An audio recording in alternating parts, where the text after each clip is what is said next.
Hi, we're going to take 10 minutes to discuss 10 tips on how to communicate with a person who's deaf or hard of hearing without feeling awkward. Everybody want to try that sign? This is the sign for awkward. Move your shoulders up and down. Imagine a giant mechanical arm would come down out of the ceiling, pluck you out of your seat, and drop you in Spain. You may be smart, witty, tech-savvy, a great gardener, a good friend.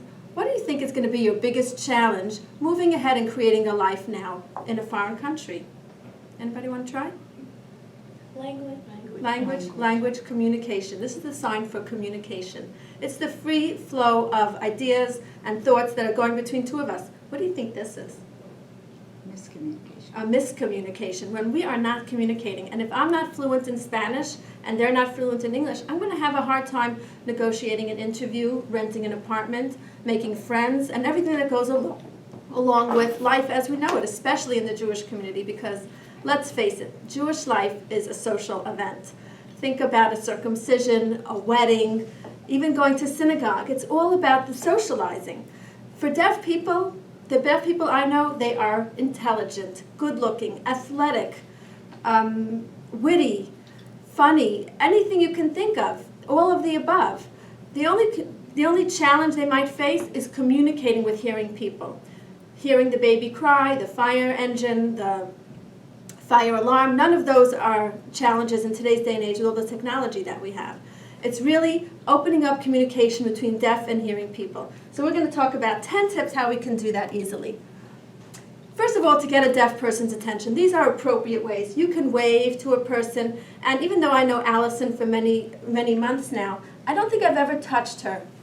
But it would be perfectly acceptable in deaf culture to tap someone on the shoulder to get their attention. You might stamp on the floor. This is much more helpful on a wooden floor than on a carpeted or concrete floor. And you always want to come closer. Don't yell, this is not helpful. Okay? Just come closer to the person to get your point across.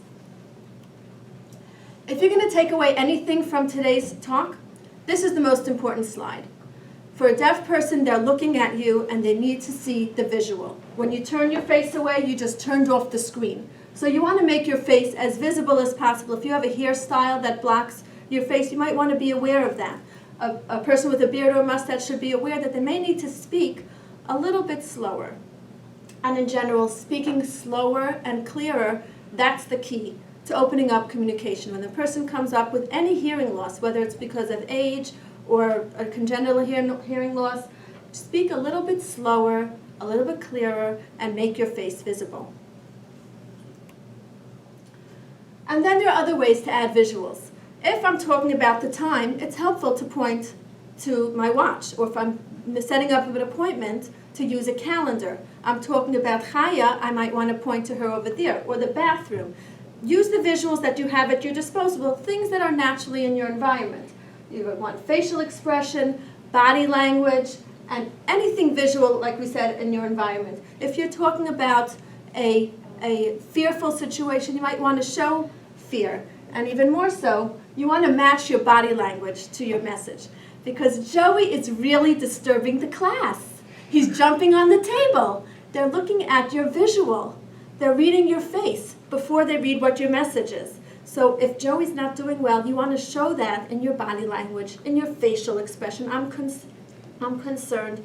Or, Mr. Smith cannot see you now. I'm saying yes with my face, but my words are saying no. So I want to match those together. And there are so many ways that we can show emotion with our body language and with our facial expression.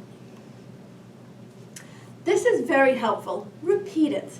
And unlike what we might think is that it's just polite to just nod and politely and say yes. My great aunt just died and we're going through a hard time. Oh, that's nice. It's considered much more polite if you say, I'm sorry, what did you say? I didn't catch it. Can you say it again?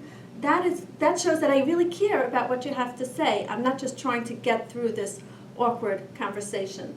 And this is helpful with spouses, I find. Because if you're talking to him in the other room or across the room and he just didn't hear what I said, can you get me the seltzer from the refrigerator? What? Can you get me the seltzer from the refrigerator? What? I need a drink, seltzer or club soda. Can you get me some from the other room? Just change it up a little bit, because something about the way you're mouthing it or the intonation might be hard for him to hear in the other room. So just change it up, and that was this one, reword it. And some of the things that we say, like pat, bat, mat, or fat and vat, look the same on our lips. So if someone's lip reading, it's really helpful to reword what you said, shake it up a little bit, so that they can try to read what you're saying, maybe in a different order. Write it down, especially if it's important information, an appointment time, a phone number or an address, something that you really don't want to get wrong. It's really helpful to write it down. But even if it's a conversation, I was once online behind a woman, a deaf woman, who was making a pizza order, and she was texting with the cashier. So a whiteboard, texting, email, all this technology is very helpful with communicating. If you have a piece of scrap paper at your desk and somebody walks up to you, it's perfectly appropriate to say, how can I help you? If the other communication is not working and that's how you feel more comfortable, go for it. We talk with so many idioms. The chicken, running around like a chicken without a head. What chicken? So it's important to be aware of the language that you're using, because deaf people might be English may be their second language. And even if it's not, they're getting the word boat, but they didn't understand we're all in the same boat, and they might just miss that concept. So it's helpful to say we're all in this together, we all feel the same way, we're all going through the same thing, instead of using all these English idioms that are so common. And number 10, in a group setting, make sure that only one person speaks at a time, because if I'm facing this way and someone over there starts talking, it takes me another minute to look, right? If we're making it visual, it takes me another minute to turn my head. So it's helpful if only one person speaks at a time, and you can point. The hearing person can point to whoever's talking, and this is really helpful in a meeting. Pirkei Avot tells us, Al tistakel b'kankan ela b'ma sheyesh bo. Look not at the container, but what it contains. Every deaf person is an individual, and it behooves us as a Jewish community to throw open the doors of Jewish agencies, Jewish schools, Jewish synagogues, and welcoming them in and getting to know each individual person.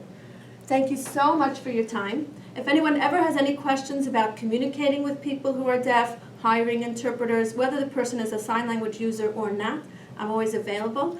My email address is yzelinger@cjebaltimore.org. Thank you so much.